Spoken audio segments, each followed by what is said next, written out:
Commerce Blinkit కావచ్చు, Instamart కావచ్చు, Zepto కావచ్చు, నిమిషాల్లో కొన్ని నిమిషాల్లోనే మనకి డెలివరీ వచ్చేస్తుంది.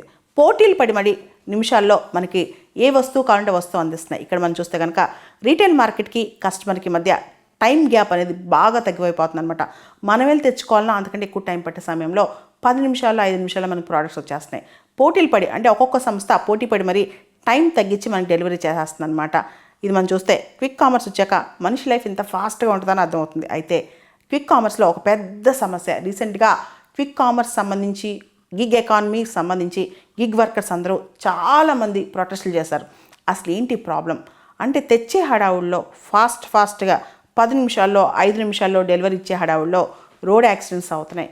ఎవరైతే దీనిలో వర్క్ చేస్తున్నారో గిగ్ వర్కర్స్ ఉన్నారో వాళ్ళందరూ చాలా ఇబ్బంది పడుతున్నారు.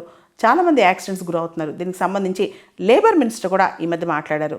అయితే ఈ సమస్యలు ఏవైతే ఉన్నాయో ఇప్పుడు వాటికి అవే అంటే క్విక్ కామర్స్ సంస్థలు ఉన్నాయో ఈ చర్యలు అంటే క్విక్ కామర్స్లో 5 మినిట్స్ 10 మినిట్స్లో డెలివరీ అనేది ఆపేయటం స్టార్ట్ చేశానమాట. ఇది శుభసూచకం అని చెప్పచ్చు.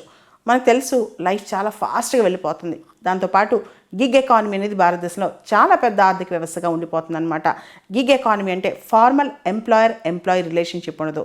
ఇన్సూరెన్స్ కావచ్చు, లేకపోతే ఫార్మల్ జాబ్ స్ట్రక్చర్స్ కావచ్చు, ఏవో ఉండవు. నువ్వు రా పని చేయి, ఎన్ని గంటలు పని చేస్తావు అన్ని గంటలకి పేమెంట్ ఇచ్చి పంపిస్తానని చెప్పి. దానికి సంబంధించి కూడా ప్రభుత్వం gig economy gig workers safety bills కూడా చాలా రాష్ట్రాలు తీసుకొచ్చాయి. రీసెంట్గా మనం చూస్తే కర్ణాటక ఈవెన్ తెలంగాణ కూడా ఆలోచిస్తుంది అనమాట. అయితే ఈ గిగ్ ఎకానమీ గిగ్ సేఫ్టీ బిల్స్లో మనకు ప్రత్యేకంగా కావాల్సింది సోషల్ సెక్యూరిటీ నెట్ అనమాట. అంటే ఎవరైతే గిగ్ వర్కర్స్ ఉన్నారో వాళ్ళకి ఇన్సూరెన్స్ కావచ్చు, హెల్త్ కేర్ బెనిఫిట్స్ కావచ్చు, పెన్షన్స్ కావచ్చు, ఇవేమీ లేవు, ఇవేమీ గ్యారెంటీ లేవన్నమాట. దాంతోపాటు గిగ్ వర్కర్స్ యొక్క శాలరీస్ కూడా అస్సలు గ్యారెంటీ లేదు. చాలామంది చాలా తక్కువ జీతానికే పనిచేస్తున్నట్లు, చాలా సందర్భాల్లో వాళ్ళకి డబ్బులు చాలా తగ్గించేసినట్లు కూడా ప్రకటిస్తున్నారు సమ్మెలో. అయితే ఈ కంపెనీస్ మాత్రం ఏవైతే క్విక్ కామర్స్ నడిపిస్తున్నాయో మేము వర్కర్స్కి ఏమీ అన్యాయం చేయట్లేదని చెప్తున్నాయి అనమాట. ఇప్పుడు మనం చూస్తే క్విక్ కామర్స్ సంబంధించి ఆందోళన చెలరేగడంతో బ్లింకిట్ లాంటి బ్రాండింగ్ అంతా కూడా ఇప్పుడు 10 నిమిషాల్లో డెలివరీ ఆపైపోతుందన్నమాట. వాళ్ళు ఆ విధంగా చర్యలు కూడా తీసుకుంటున్నారంట. వాళ్ళ బ్రాండింగ్లోంచి దాన్ని ఆపేస్తున్నారంట. రీసెంట్గా మనం చూసినట్టయితే ఆమ్ ఆద్మీ పార్టీ ఎంపీ రాఘవ్ చెడ్డా కూడా పార్లమెంట్లో ఈ విషయాన్ని ప్రస్తావించారనమాట. గిగ్ కార్మికుల యొక్క సేఫ్టీ కావచ్చు, వాళ్ళ ఆదాయం కావచ్చు, వాటి మీద చాలామంది డిస్కస్ చేస్తున్నారు.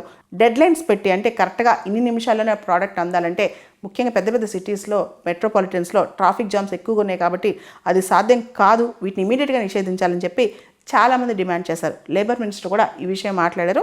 ఇప్పుడు ఈ ఇన్స్టామార్ట్ కావచ్చు, లేకపోతే బ్లింకిట్ కావచ్చు, వీళ్ళందరూ కూడా దీనిపైన సెల్ఫ్ రిస్ట్రెయింట్ పాటిస్తున్నారని మనకు అర్థమవుతుంది.